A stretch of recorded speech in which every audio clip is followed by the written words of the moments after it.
I'd like to call the meeting to order just to get things rolling a little bit, and we'll recess in a few seconds here.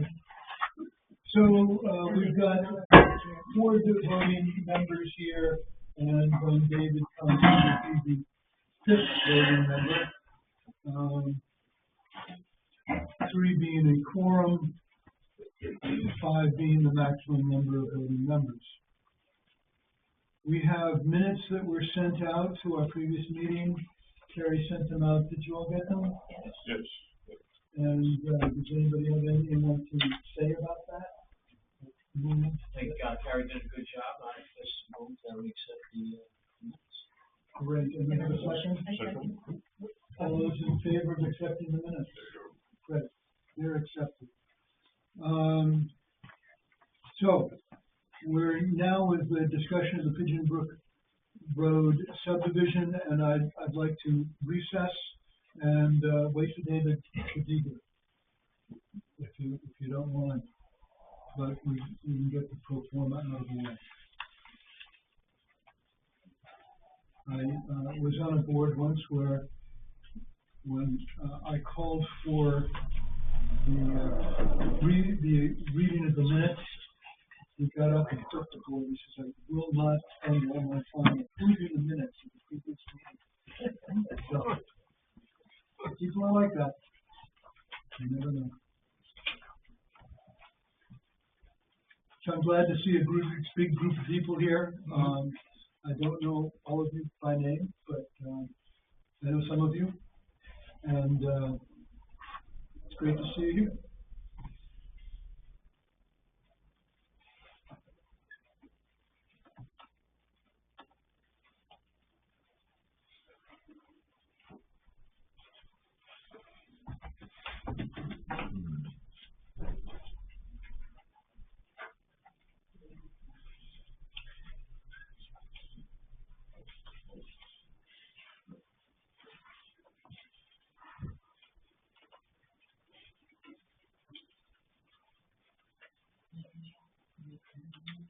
I believe we're going to be in Article 7.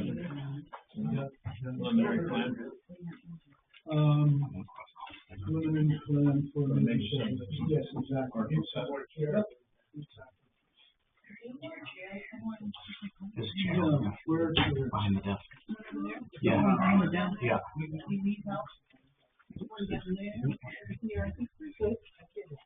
do you have a key for over there so we could get a couple of extras? I do.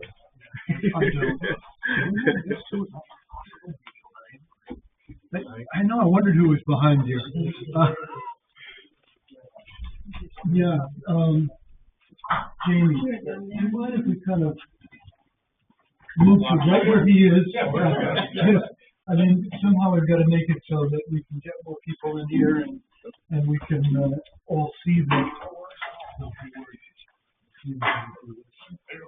I think you're a professional or something.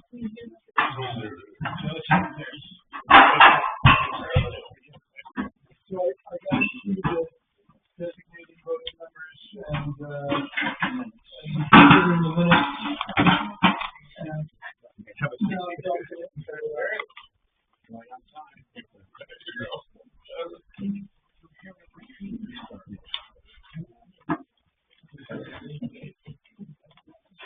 People are there. We're here for it. Did you say we did the minutes? Yep. What's next on the agenda? Discussion of Pigeon Brook Road subdivision application. Jamie Garland is here to represent the applicant. All right, so we have documents. We have new maps. I apologize, everybody. I just drove in from Bangkok.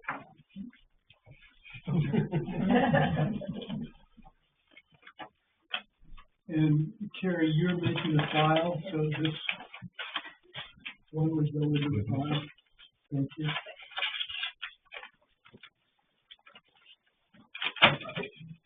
Is there a copy of the same thing? Yes, we've seen. Okay, and then you previously received an application, right? Yes. Okay. So we had the site walk of the property, and so we're here today. The way that the ordinance read is we're supposed to have the site walk before we receive the application. So now we're here to, Jamie, are you gonna give a presentation? I'm going to give a quick overview of the question I'd like to get.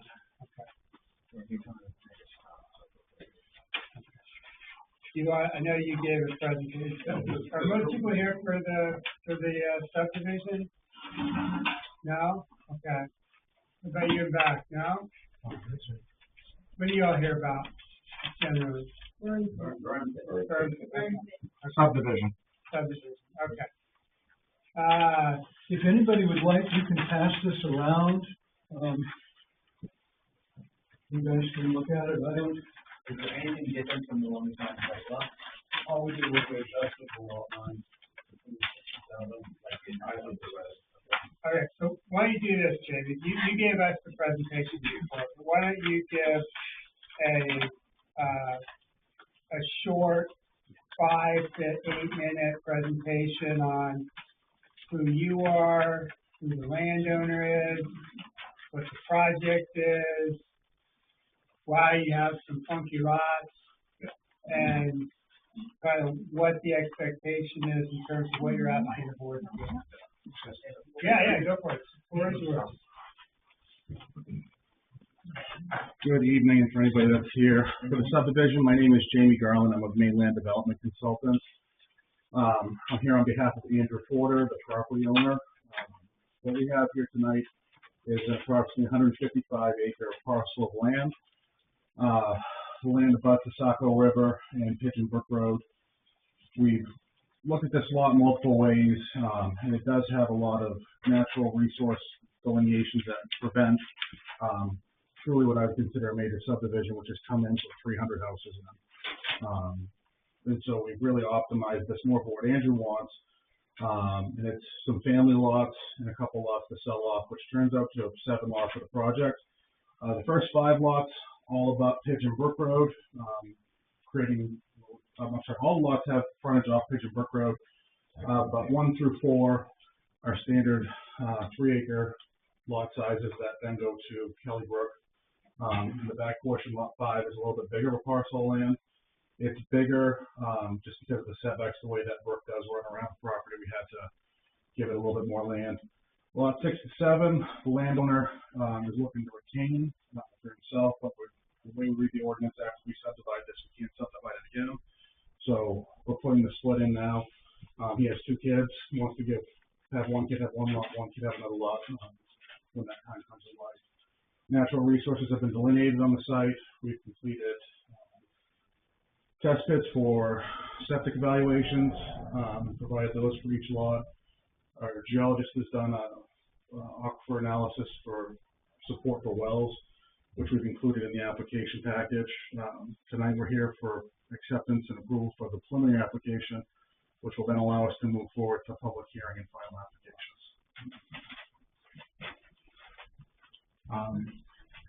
We are working, I'm talking with the snowmobile club and ATV club for ways to return the trails and paths that are on the property. And I know a draft proposal was sent over to him. Who did the draft? He said he got something from somebody, an agreement of some sort. And I just told him, we don't have a product, there's nothing done yet, so hold off until we get through preliminary, and then you have at least an idea of something. Then we can move forward. I sent him standard land authorization. Okay, that's probably what he got. I spoke to him after he got that, so.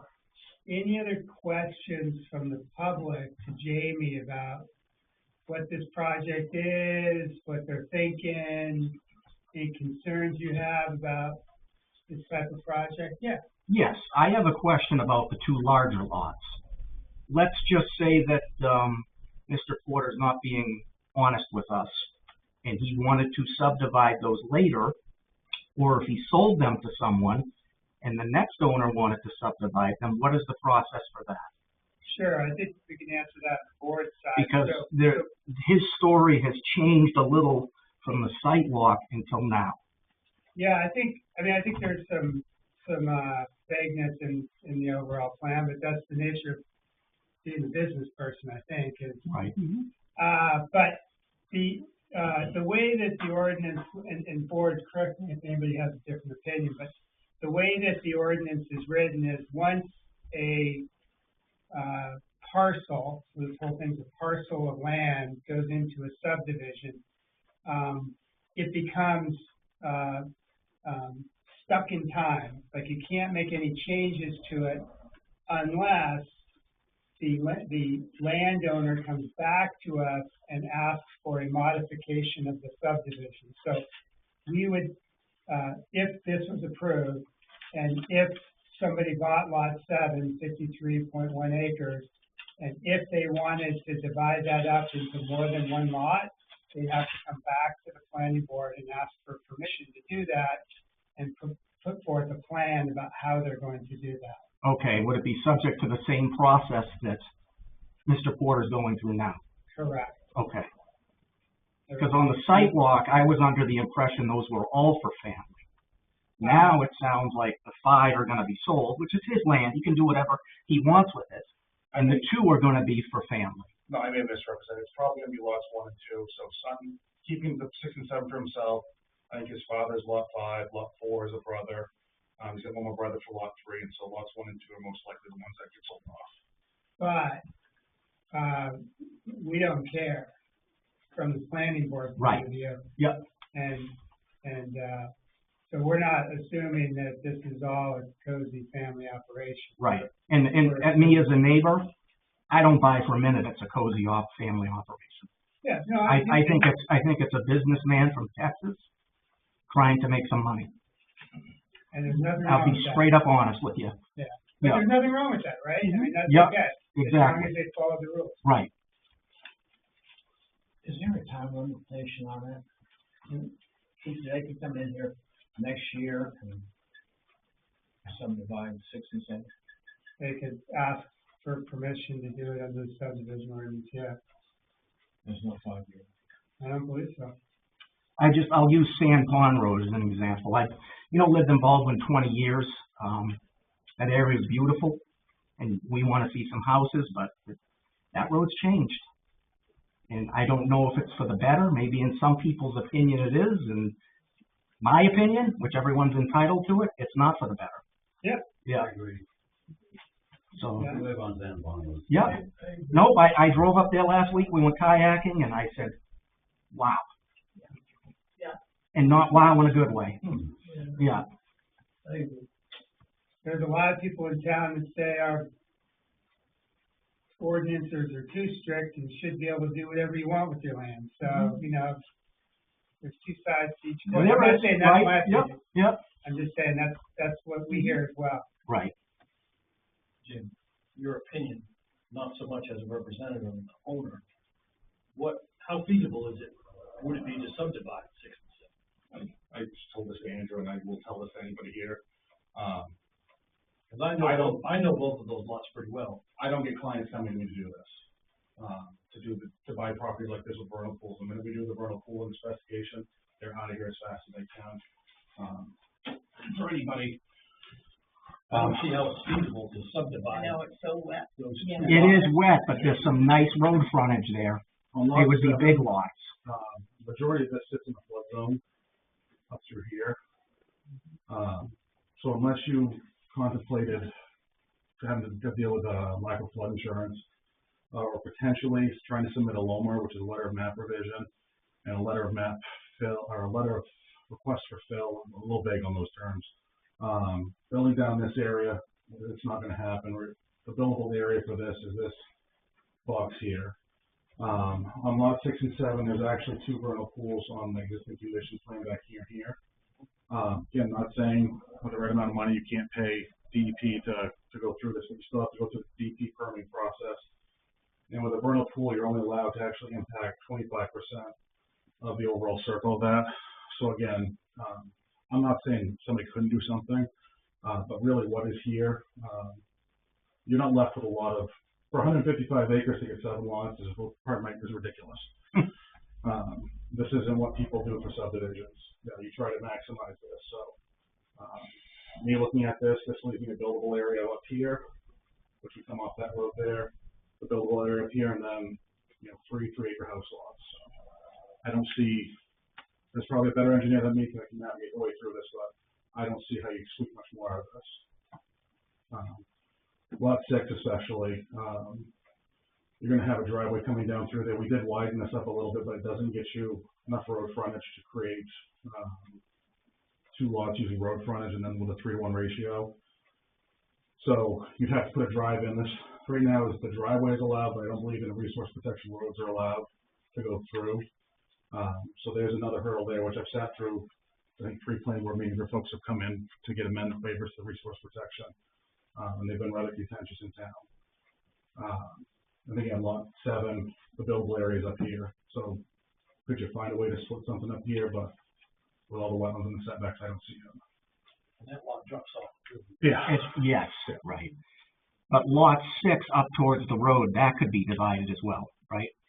Well, no, you have to have 200 feet of road frontage. Yes, but if you put in another road, say a private road. But again, then you run into restrictions within the resource protection zone. Yep. Driveways are okay. From my understanding, roads are no. And then even if you were to split it right here, this puts this whole road frontage in the resource protection, so you can't build anything in here. Can't get there from here, I guess is the best way to put it. So really the reason we moved that over after looking at everything was to skip us in down to, sorry, the colors. Get this in down to here. And then we take off on the existing trail to get down to about this point, a driveway in. We send the driveway into the house lot there. You got a cabin. The other problematic thing too is just, that distance of line, power costs alone to get down there are going to be rather expensive. Any other questions about the application, about what work, process, anything? Y'all showed up, so if you have questions, now's the time to ask. Jamie, I have a question. So if the intention is that the driveway would follow the path that we walked, and Mr. Porter said that he's committed to keeping the trail access through the property, how would that happen if one side's cliff and one side's resource protection? So this is a vague one. I have another project, and I'll use that as the best description.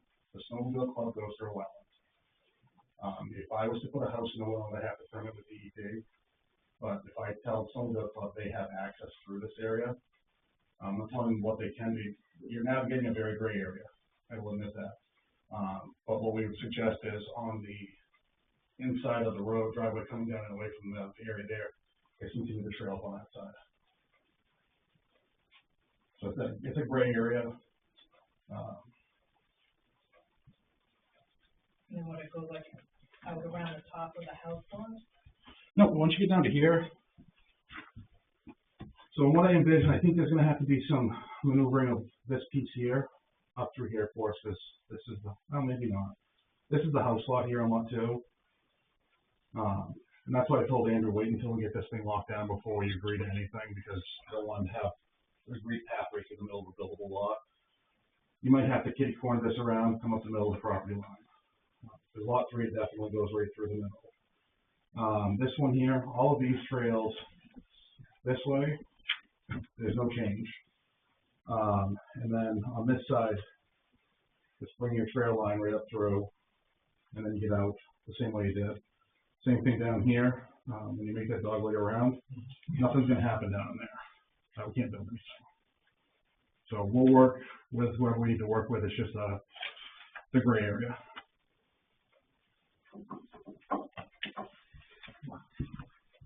Any other questions, comments, concerns for this? Board, anything from y'all? Okay. So, looking at the ordinance,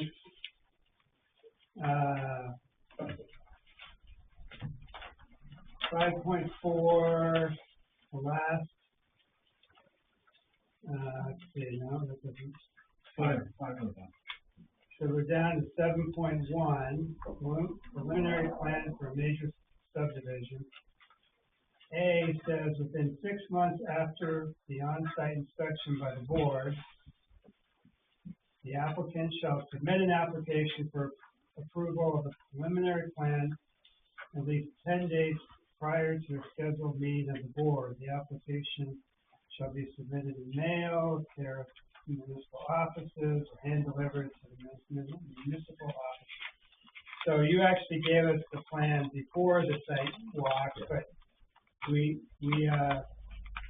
said we would just hold it until we had the site walk. So I believe you have, and you gave us a new We gave you a plan, physical plan. and a letter stating we understood that things were out of something to do, okay, Okay, working with the town.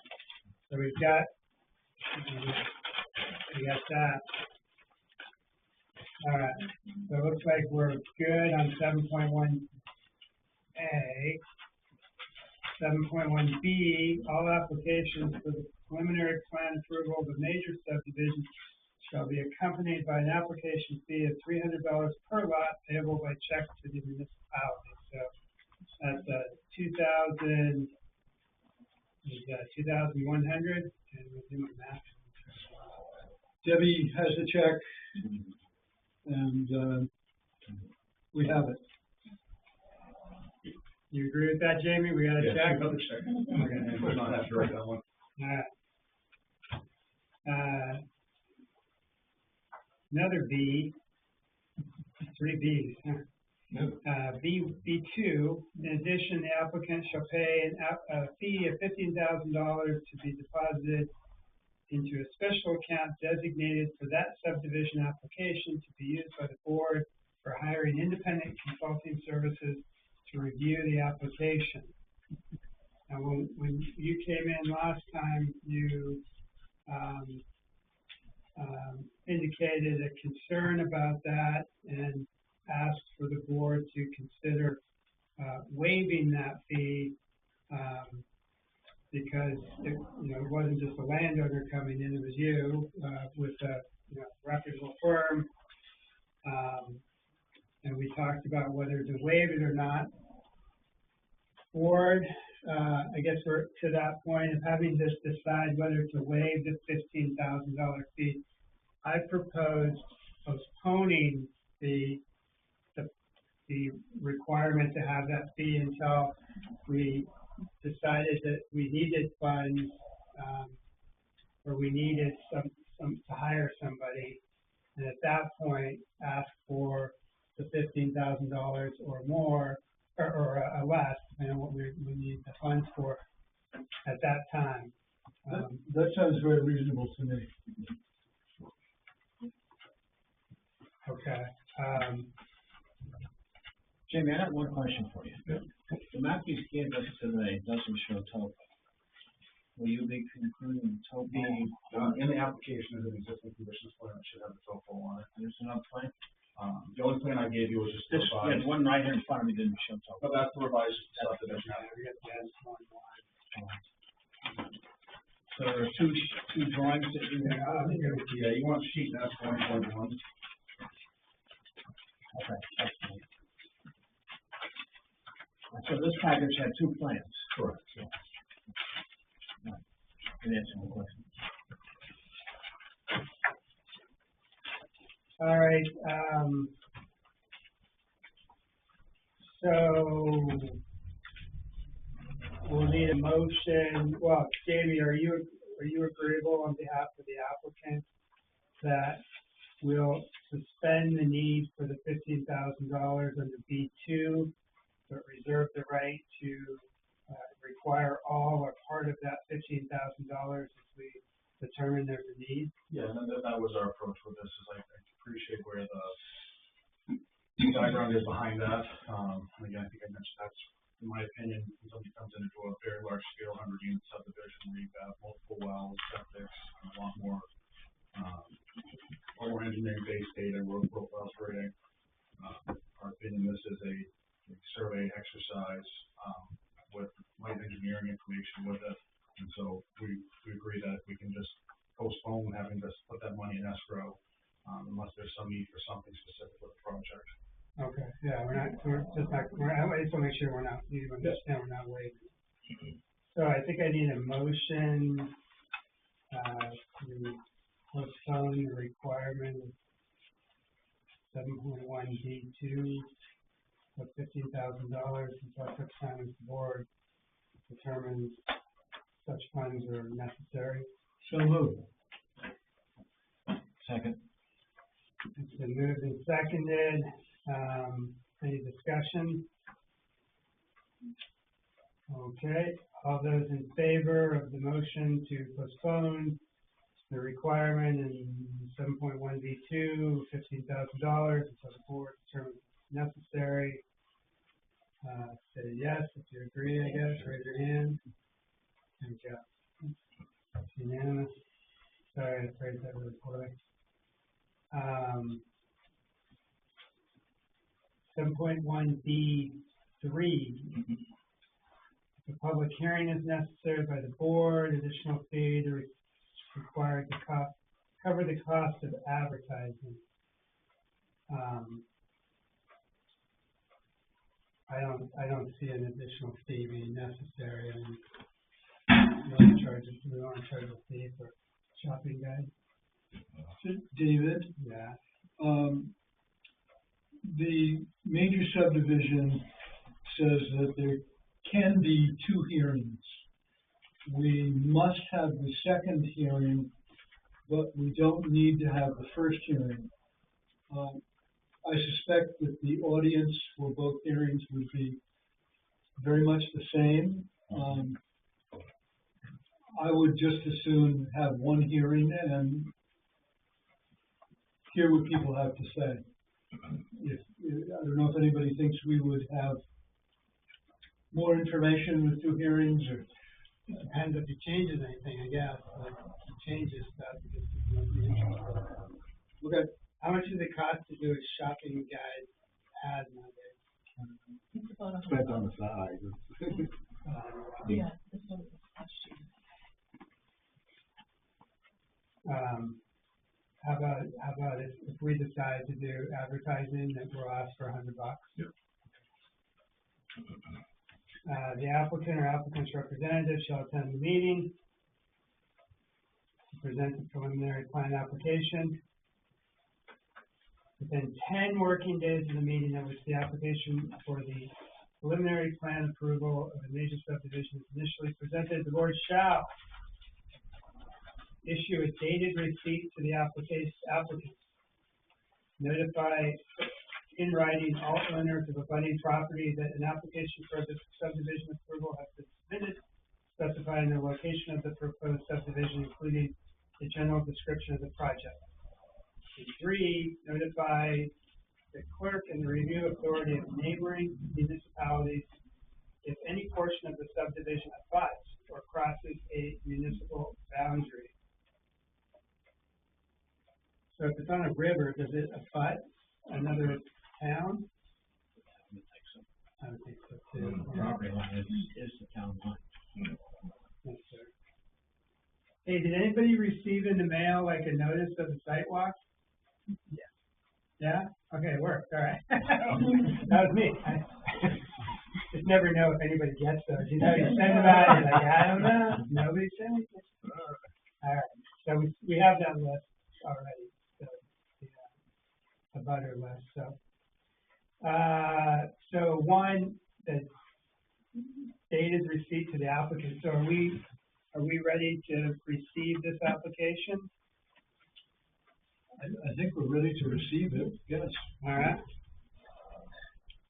Does anybody know what the dated receipt's supposed to look like? I always just wrote received on the application with a date and my initials were on the signature. Could be this day, today. Does this work?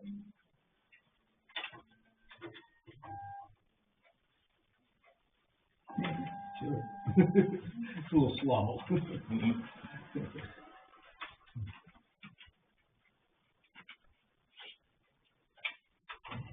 We're getting there, folks.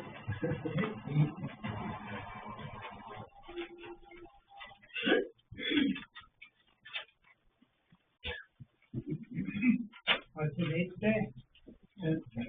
7/10/25.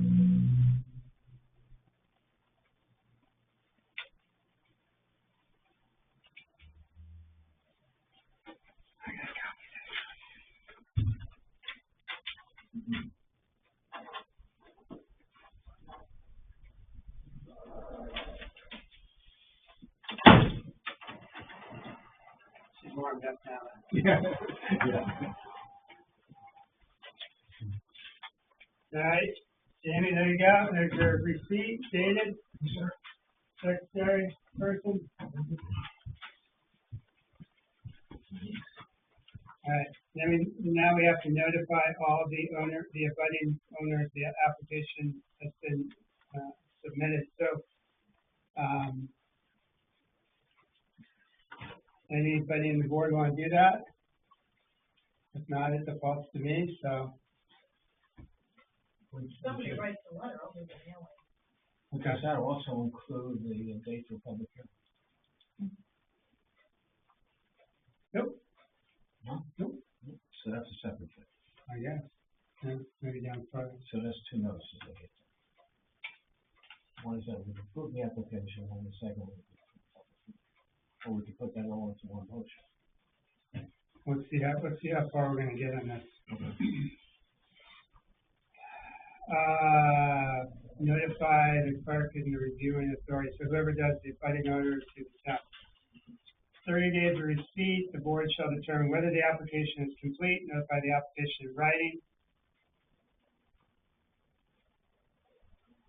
Do we want to do that vote now, or do we want time to review the application, the new plan, and make sure that it has everything that we expect it to have?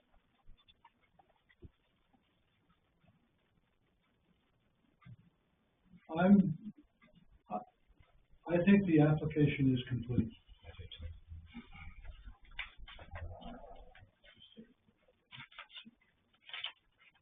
And the only change on the plan you received was generated during the site walk, and just again, adjusting the lot line between 6 and 7. No other changes have been made. I would say the application is complete, so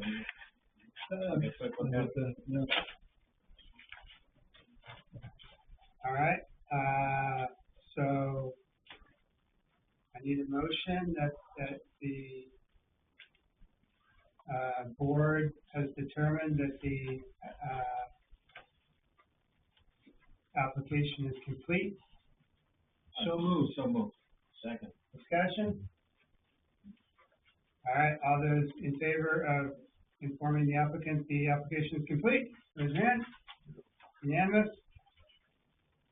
Upon determination the application is complete, the board shall notify the applicant in writing of its determination, and the board shall determine whether to hold a public hearing for the preliminary plan application or not. So, Joe, you're saying there's a preliminary plan application meeting and a final? Yeah, yes. This is the first chance at a hearing, and then there'd be a second chance at a hearing. That's fine, right? The final, yeah. I think we can do it. But we can't cancel the final, we can cancel the preliminary. According to the ordinance. I'm curious in the public's thought about this, because you're the folks who benefit from having the hearings. Like we've talked to this gentleman a couple times, so we kind of know what's going on. Do you folks who are here for this application, do you think it would be beneficial for the public to have two public hearings regarding this, or do you think one would be sufficient? Anybody, if you have any thoughts on this? Are there steps in between the hearings? Like if you have the preliminary, you know, is there steps before you get to the final public hearing? Could be a change. There could be changes, yeah. Okay. In a perfect world, if there is no changes, would there be any more steps? like after preliminary public hearing, everyone's like, oh yeah, cool, okay, we're done. No, you always have to have the fun. We have to talk to the applicant and go through go through it to make sure there's no concerns about how it's set up. So the steps are like a discussion. I mean, there's a discussion whether or not we have any concerns. If anybody on the board identifies concerns and we don't believe what the applicant is conveying to us, we can hire an expert and have them opine as to whether or not there is a buildable lot on 1, 2, or 3. You know, like I don't know. It looks like, you know, when you drive by, it looks like there could be, but I don't know. So we could hire an expert to tell us with all the setbacks. You know, does that make sense? Or if this use of this existing road is appropriate with the environmental considerations. You know, those are the types of things.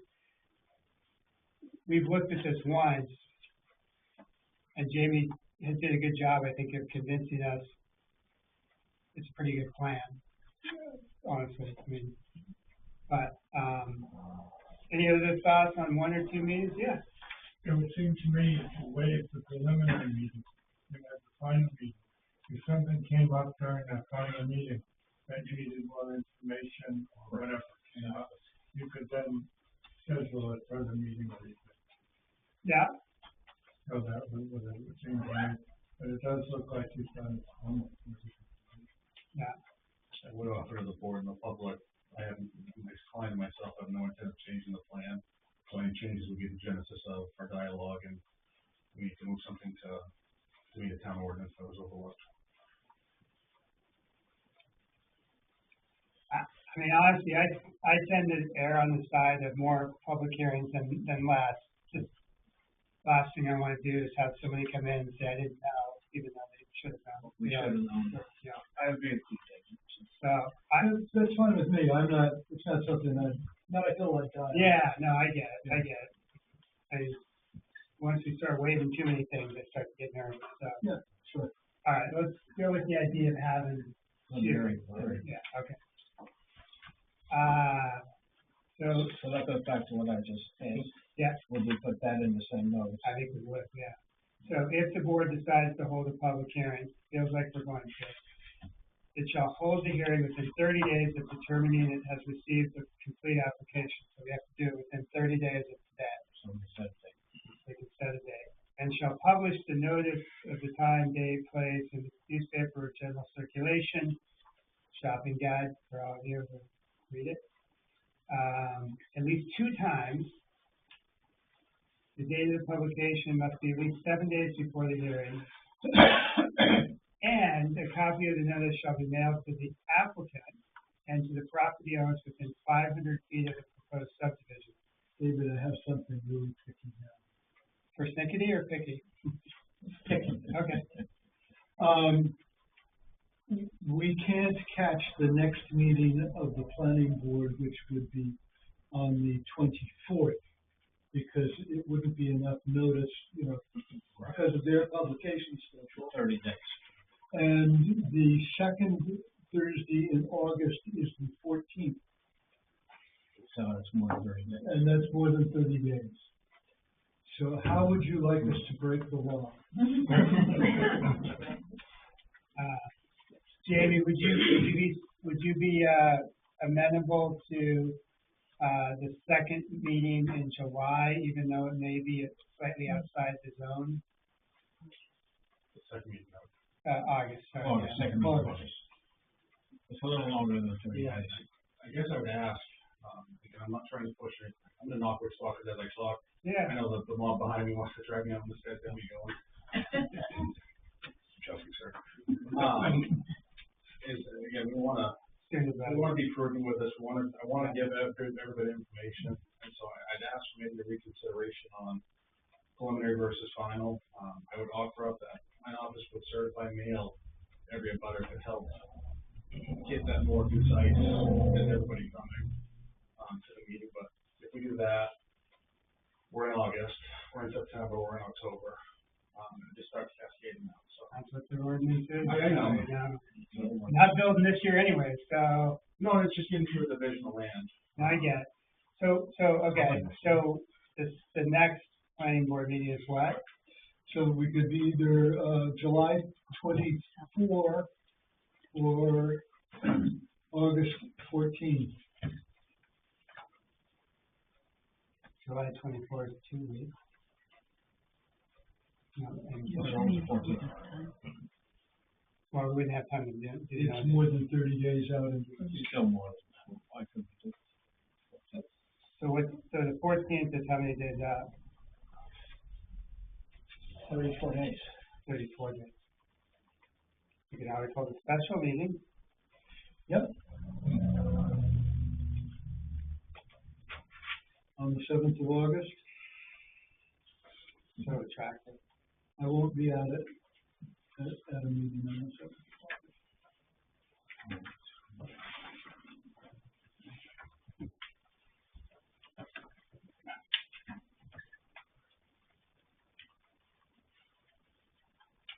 I'm just checking my calendar.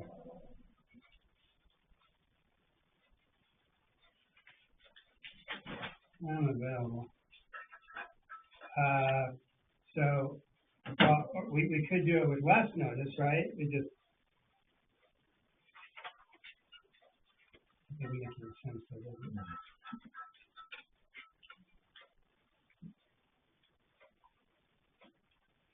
I don't know. I mean, I think the only way to really do it is to have a special meeting. Okay, Do y'all have time to do a special meeting? Yeah, sure. how about July, 31st? It doesn't really matter what day it is, does it? What day do we, That's a Thursday. Trying to stick at least to Thursdays for extra meetings. July 31st? Does that give us enough time to notice? That gives us enough time for notice.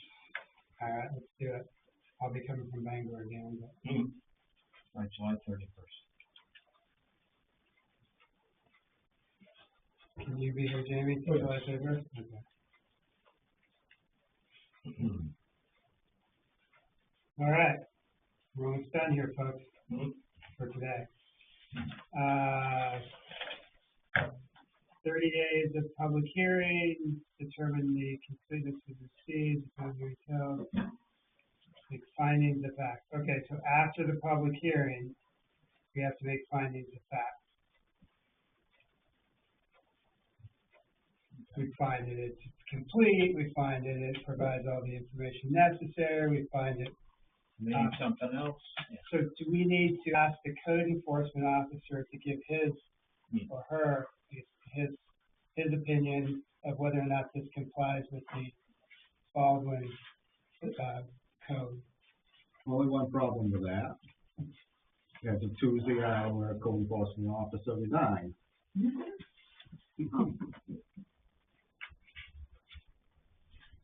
Oh, shucks. We're kind of stuck right now. I have a friend who is fully licensed and, might have his arm twisted to, Is that friend present? yes, yes. Anyways, we'll not, that's not for us here. So there's currently no one in the CEO position? Right. The new guy that we hired, we haven't heard back from him. So we're kind of stuck in the, we haven't really discussed anything yet, but, you know. Okay. So hopefully we'll get a code enforcement officer, and at that point, I think we should ask the code enforcement officer if they see any issues with the plan. Did the selectmen want to look at it and tell us if they have any concerns? We could look at it. Okay. If you like us to. Yeah, I think this will informally request if you all could look at it, just to give it, That's a good idea. if everybody's on the same page in terms of, if it's legit. All right, so then the rest of it So is, we don't the go rest off of it is the way after down. the public hearing, so we don't have to do that today. I don't see anything else we can do today, do you? The only question I have is, before the public hearing, are we able to go into that discussion after the public hearing? my desire would be for folks, for the board to come to the public hearing with findings of fact in mind. And so if we can get through some of the findings of fact at that meeting, we'll notice it as a planning board meeting as well as a public hearing. Right? I'm only one voice. That's make sure I what do they call it? Not too far over your skis. Is that? Yeah, and then that should move it substantially along. And then we can figure out if there's any changes at that meeting.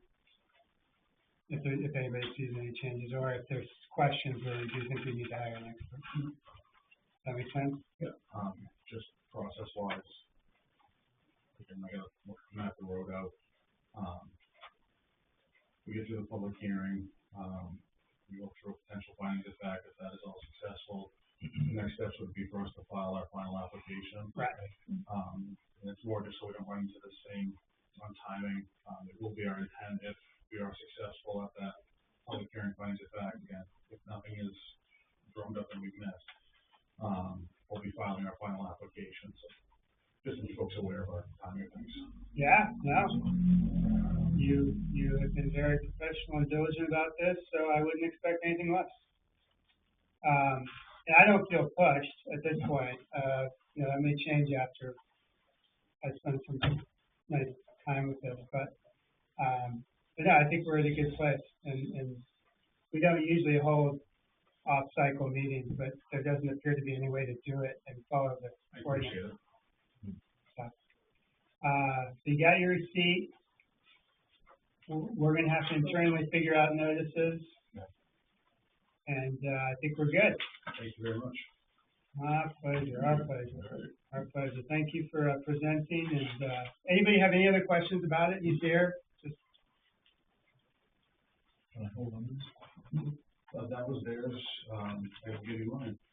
I'll give you that one before I leave. Okay. yeah, that's good. Get them both. And there will be a copy of this in the town office. So. This is the copy that went around. Either way, yes. There's a copy of this application in the town office. So if y'all, sleep on it and you're thinking, gosh, I want to look at X, Y, Z, it's here in town. It's in the town office. Just ask the folks in the town office to take a look at it. It should be made available.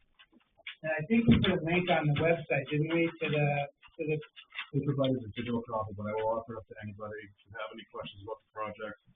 I'm an open book. Mainland Development is the company's name. If you call our office, we at the front desk office will find me, and not stop begging, hounding me until I call you back. So feel free to reach out, and I will gladly talk to anybody about the project. Very cool. All right. What was next on the agenda? And folks, if you were here for that and you don't want to sit through anymore, we don't take any install of people leaving. It's not like a play where you have to stay to the end. Thank you. We'll have to call me. This might be interesting, but you don't have to do that. All right, what's next on the agenda? Discussion of status of shoreline zoning map update by Archipelago Law. All right, let's do the selectmen. Where are we at? We still haven't heard back from them yet. All right. And then, I will say that I have received more than one complaint about the map and the need to get it updated. And the former CEO's aggressive approach about the map and landowners. So the sooner the better in terms of getting the new map. I'll have Robin call the guys. Archipelago actually called me maybe a week ago. It wasn't the person doing our map, it was one of the lawyers. And he had a client who was interested in putting in a ARCIS-based commune camp area, at some large parcel in Baldwin, and he wanted to know, if the board would be interested in such a thing, and I told him we were always interested in any well-planned use of land, and if it met the code, that our job was to just meet the code. I guess they had to buy it like that day or not, and so I said, do what you do, but we're here if you want to come talk to us, and he didn't show up. Lawyer looking person here. So I thought it was funny though that Archipelago called, and I mentioned that we also had that with him. He's like, yes, he'd heard that was in his office. All right, what's next, Joe? Sorry. Discussion status of CUP application from 153 Bridgeton Road. All right, so I heard word 153 Bridgeton Road, I believe, is where there's a flag and a tattered "Don't Tread on Me" flag on the opposite side. I believe that's the address. I heard through the grapevine that we may be getting a conditional use application for that property, and since it is such a controversial site, I thought we should directly address it. Does anybody have any awareness as to whether or not that will in fact be submitted? Well, our former code enforcement officer wrote him a citation, and then withdrew it. So seems like we got to start all over again because of personal feelings. He withdrew his citation. So that's where we stand right now. We got to get a code enforcement officer that he was willing to work with us, to work with the town. We started the process, and then personal conflict with the code enforcement officer, he withdrew it. So when you say we started the process, I guess I'm not totally sure what you mean. Yeah, he wrote a citation and gave it to him. For what? For the violating the land use ordinance, the smoke and noise. So, and there's a whole list of things here. All right, so you withdrew it, so there's nothing pending in terms of violations on the property. And somebody said Merritt was going to come in and do a CUP. Did the code enforcement officer before the door hit him in the butt say anything about that? No. Okay. He would. Yeah, he did. He said he was going to be working with him, but then he withdrew the violation. It seems like now we got to start all over again. So hopefully we get the ball rolling again. And when you say ball rolling again, so one thing that we had looked at as a town was a mass gathering ordinance. Is that off the thought process? I think once we get him to agree to a CUP, we wouldn't need it. Okay. Mass gathering ordinance is really hard to regulate because we would have to have the code enforcement officer there. I mean, across the street counting people and people going in, coming out. I think it would be really almost impossible to keep track of how many people. Yeah. The letter that he was supposed to send to you. The citation. Well, I guess he did send it, but Well, I don't know if he We did. could get the town to buy you a drone, and you could take a drone. Counting everybody. Yeah. Facial recognition. Well, you can technical now. All right. So I think a few of you are here. You had your hand up first. I can't see it. Might be the same question. Probably is. So y'all are here. Yeah, go ahead. Yeah, so if Mr. Bennett does does agree to come in and apply for a CUP. And the fact that we don't have a noise ordinance and we don't really have a pollution, anything that defines what is acceptable and what isn't acceptable. How would our conditions, noise, pollution, safety, be captured in the CUP, and how would it be enforceable? To add to that question, don't we also have a disorderly house ordinance? Yes, but that is if a crime has been committed and say drug use, Not worded that way at all. I'm talking about three police reports. yeah, is there any? Well, we've been filing them. I called up the Standish Sheriff Saturday, and he said he was willing to write a report. Okay. But he said it's up to the town to do something with that. We'll have Town to lawyer get has- those, We have to get what? the reports from the police station. So Because I haven't call seen them them and yet. ask them to submit a report. And Everyone calls the sheriff every time you cannot talk in your yard and you smell burn and you hear noise. For 6 hours on a weekend. Did Yeah. anybody record it like I did? Oh, I have proof of that was on Father's Day. We had to leave, we were so upset, we couldn't stay there. I don't want this to digress into too much. I mean, everybody can have a chance, so it just kind of goes, you had your hand up next. I just wonder what the personal, if we knew the nature of the personal conflict that made him withdraw the. There was a comment made from one of the planning board members that if he is in violation of the land use ordinance, that a CUP is not, they cannot consider a CUP application.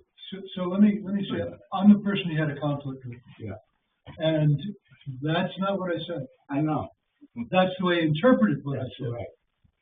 I mean, I got the email right here, Joe, and Yeah. you know, it says, Mike, I'm sure you know that the planning board may not consider an application from someone who is not in compliance with land use ordinance.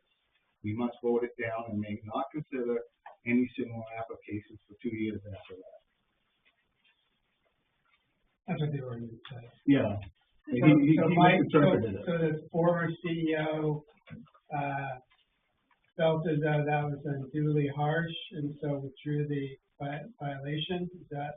Yeah, He expressed to me that he took it, that I was expressing an opinion that we should, not that we must legally, but that we must, because we're good people, vote it down. Oh, okay. And he willfully misinterpreted it and willfully would not let me talk either. Okay, I've had that happen with him, but, Yes, you have. all right, does that answer your question? No, it's just that, people talk, and we've heard there's threats of violence against people from the town if they try to act against this guy and stuff. Is that all just? I think it is. I haven't heard that. Okay. I just wanted clarity, because, it makes people be afraid to have an opinion when there's threats of violence to the public or to town officials. Yeah, I haven't heard that. All right. Well, I've heard it from multiple people, so I don't know. I don't know. But who people might have- talk. That's why I'm asking. I don't know who might have said that. It come from the select board. That's for sure. Yeah. Sorry, I don't think we got to the answer to the question that I had. If we don't have, we have the disruptive household, if we don't have a noise ordinance and we don't have a pollution, guideline, how do we write it into the CUP? CUP, Yeah. make it stick? So there's the conditional use permit, the ordinance has a process. And there are factors that we look at in terms of, what conditions need to be put on the proposed use, under the ordinance. And some of the factors, Joe, you have it open, but, some of the factors include, how the use of the property will impact adjoining property. So smell, smoke, lights, all of those are factors of, what we look at in terms of what conditions need to be put in place. Article 8 of the land use ordinance is a list of the conditional uses that we can look at and we have to satisfy for anyone to get a conditional use permit. So it's on the web. Does it mention all these? What are you waiting for? Yeah, definitely, yeah. So, I didn't think it did. What are you waiting for? just real quick, Joe, does it Code mention- enforcement officer. does it mention noise? Oh, good. That's I'm looking, it's just, there's a lot of verbiage here to look at. I'm pretty sure noise is one. The intensity of the proposed use, including amount and type of traffic to be generated, hours of operation, expanse of pavement, and similar measures of intensities of use compared with surrounding uses, potential generation of noise, dust, odor, vibration, glare, smoke, litter, and other nuisances.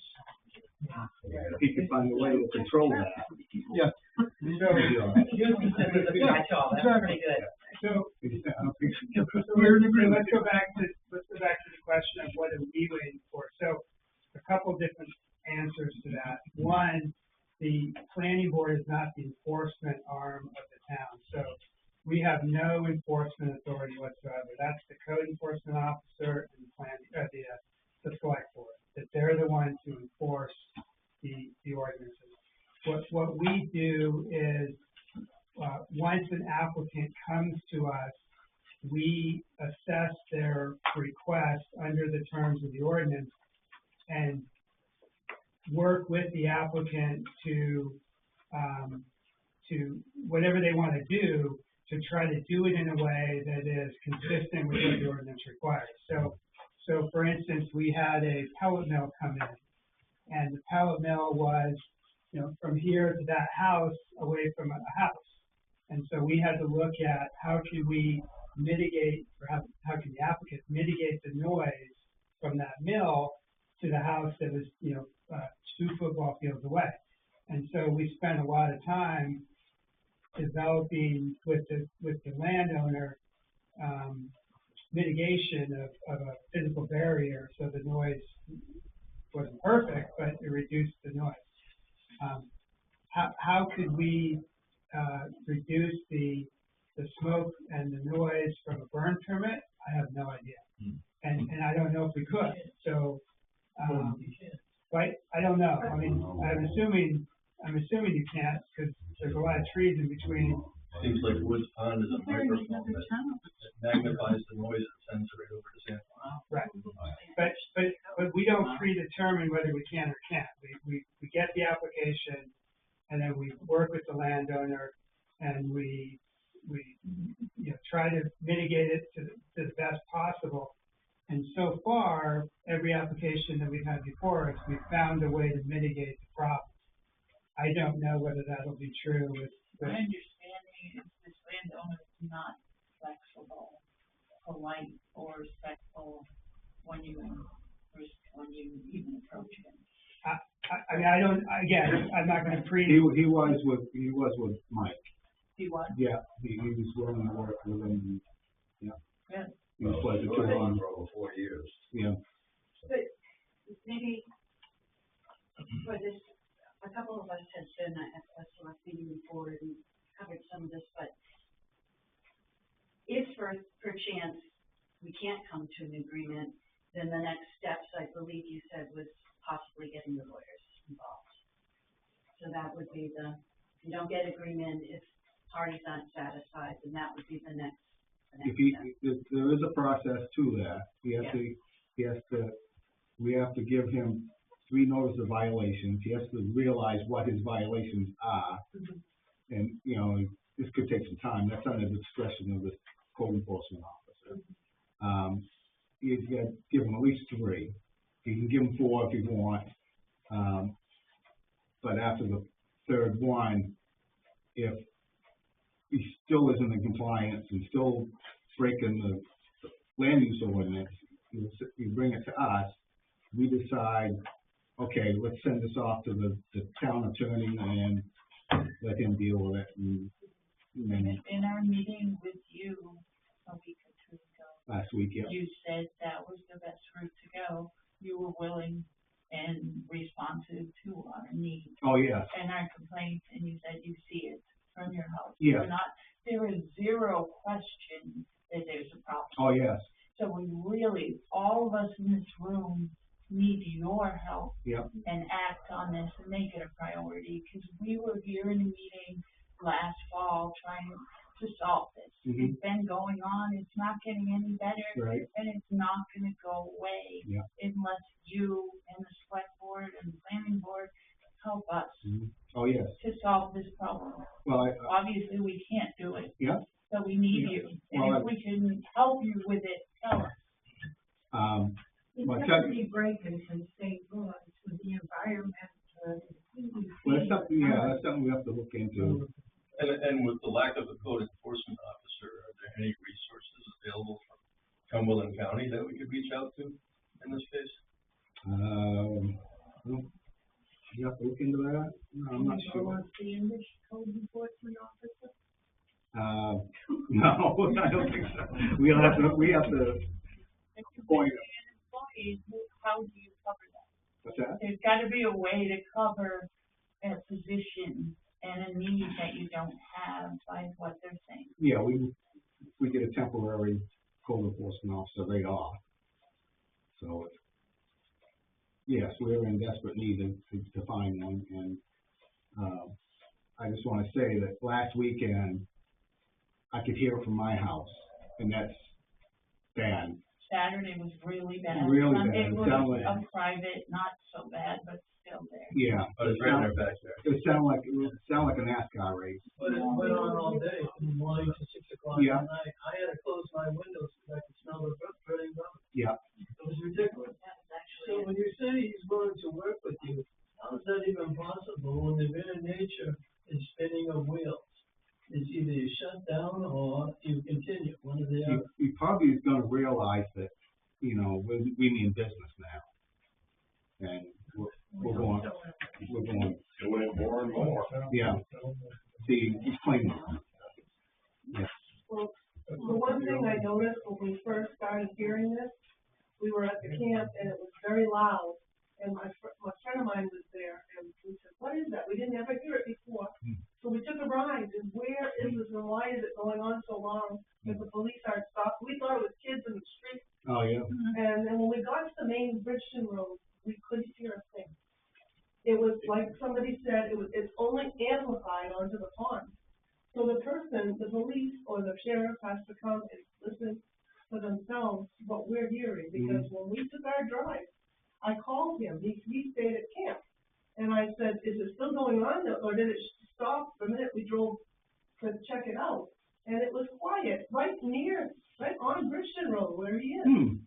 This is why I don't think a lot of people hear what. How bad it is. Yeah. And if you wanna hear what I recorded, just as an example of what, right out my kitchen window, I'm not even outside, I'm in the house.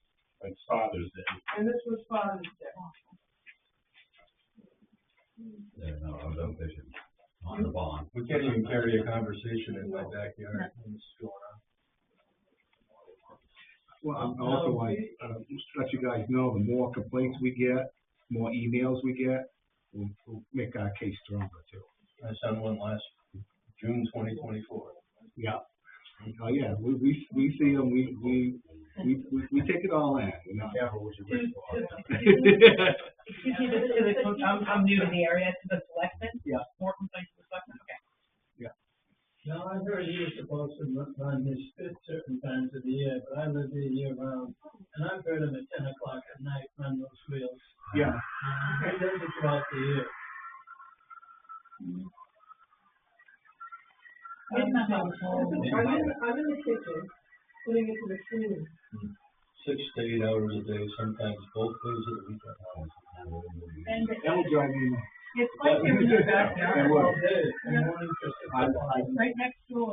I do sympathize with it. Okay. I mean, I don't even know if you realize, I feel like it's worse than what I hear on the way. There's a comment in the back there. I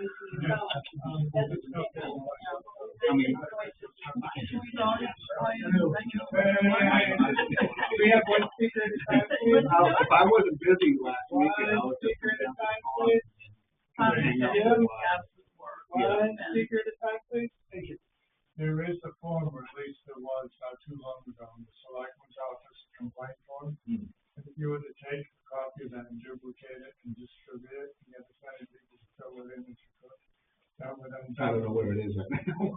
that would undoubtedly help, if it does go to lawyer or something like that, because they have a list of people and their specific complaints. Yeah. Is that on your website, that form, or no? No, I don't think so. They used You know to where have it it is? on Robin's desk, I don't know, maybe they don't, maybe they ran out of it. But it was pretty nicely laid out, because they didn't have to put their name on it, it was. Yeah. I think it's online. You can check, right? I almost think that the form is online. Yeah. I made one to the beach last year and then found out you actually had one. Oh, yeah, yeah. And I think it Yeah. might be online. Yeah. Sometimes that's easier than writing individual letters. People Right. are reluctant to do that sometimes.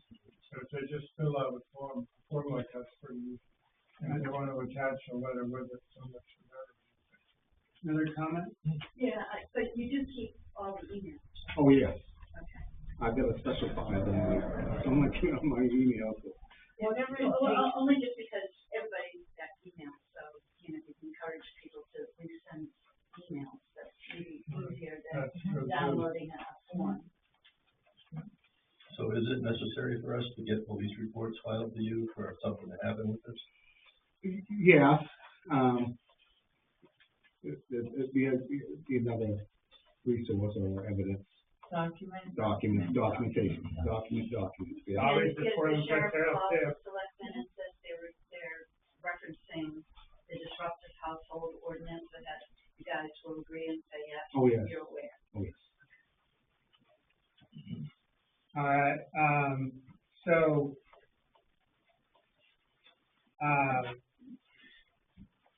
like I said, there's not a lot to plan, I mean, there's nothing the planning board can do without an application in front of it, so, I put this on the agenda because I think it is an important issue going on in town, and I want to make sure that we're aware of what may be coming up, and that everybody, you know, y'all can keep an eye on the agenda so that you'll know when things are happening. But there's nothing we can, like, this group here, there's nothing we can do. It's really the select board and the code enforcement officer who don't have, whose responsibility it is to enforce, so.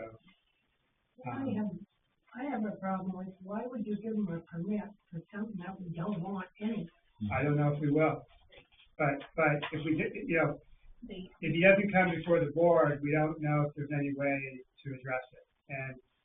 And, if we turn him, if in fact he's not able to engage in the activity he wants to engage in under the ordinance, and we deny the request for a permit, and then, if he continues to do the activity, and if it's in violation of the ordinance, that is even better evidence that he is in violation. Does that make sense? So I'm not saying we will grant him a permit, but I'd prefer he comes before the board and we try to figure out if there is a way to do it. I honestly don't know. I know you all are saying there's absolutely no way. I don't know. But I mean, if he's gonna ask for a permit to have a racetrack, basically, and have oil and gas fields and all that, you wouldn't issue a permit, would you? I don't believe so, but I wouldn't, I'm not gonna presuppose the answer to what until I know what the question is, I'm not gonna presuppose the answer. You know, possibly relocating it on his property, it's a huge piece of property. Maybe that would change the noise impact. Possibly, working with a sound engineer to figure out a way to create a buffer, like a large buffer so the noise I don't know the answer to these questions, but we can't even have that discussion until it comes.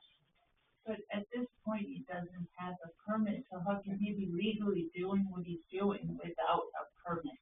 As to the select board, That isn't planning? that's not planning. Okay.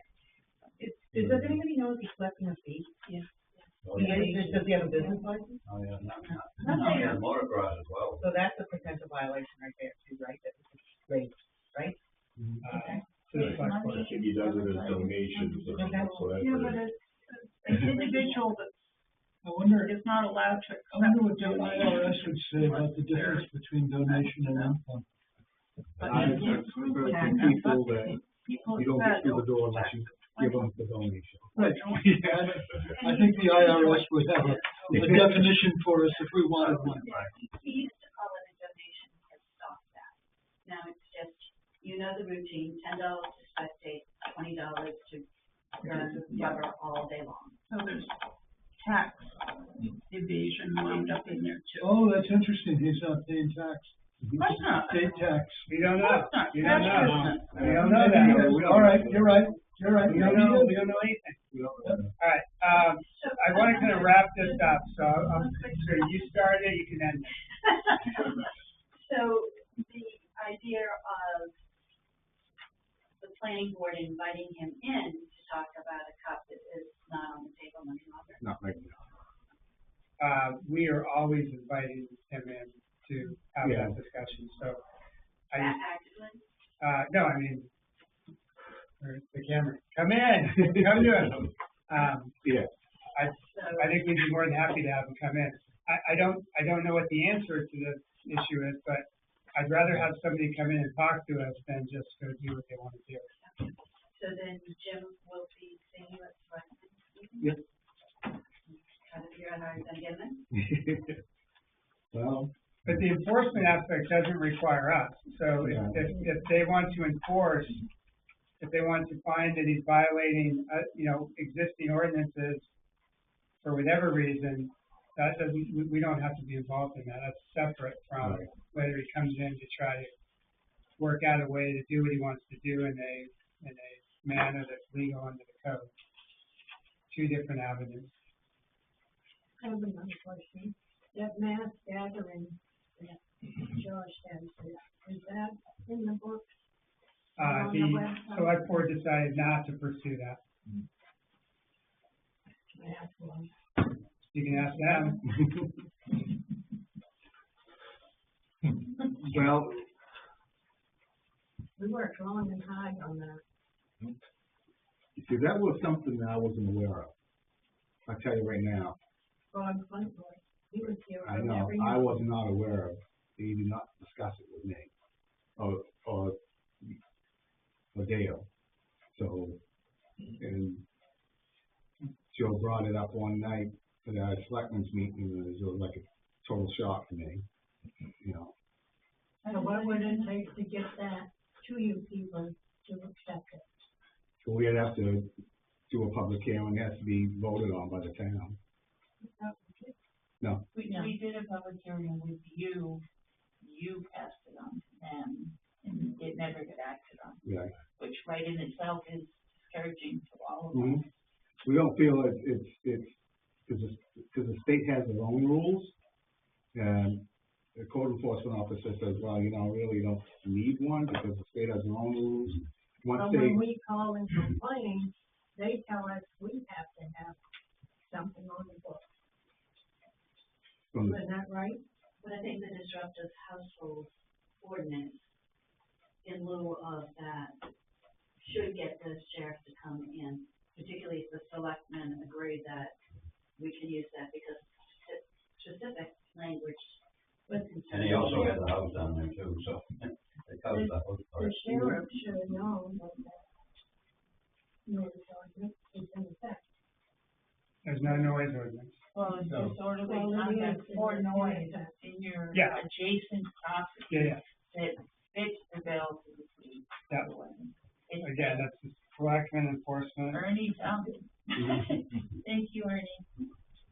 All right, so, I'm gonna kind of close this discussion with all respect. but why? Are you having fun? We got a life too. This is actually more fun than the rest of my day, so that tells you what the rest of my day was like, so. No, this is all good. I mean, this is, look, we don't get people here very often, so the fact that you all show up means that you're engaged, you're interested, this is important, so we want to give you the time to these are recorded, so, people watch these and you can send the link to people to say, hey, look at all the people who were talking about this. So, I think it's important to have the forum, but, at a certain juncture, you gotta close it. They're in the sixth inning in the Red Sox game, so, I'm assuming they're winning, but, anything else on the agenda tonight, or with the board, anything with regard to 152, 153, Bridgeton Road? No. Okay. All right. Anything else on the agenda tonight? Yes, we need to hire an administrative assistant to the secretary. Our assistant is resigning. We have one more meeting with her. Any luck on the hiring? I haven't heard of it. Okay. I saw the ad in the property. Thank you. See you, Gail. We'll be talking to you. All right. Well, just wanted to see if anybody has applied or anything, but, okay. Gary, you're still on your way out next meeting? Yeah. So you're gonna be here next meeting, or today's your last meeting? All right, that makes me happy.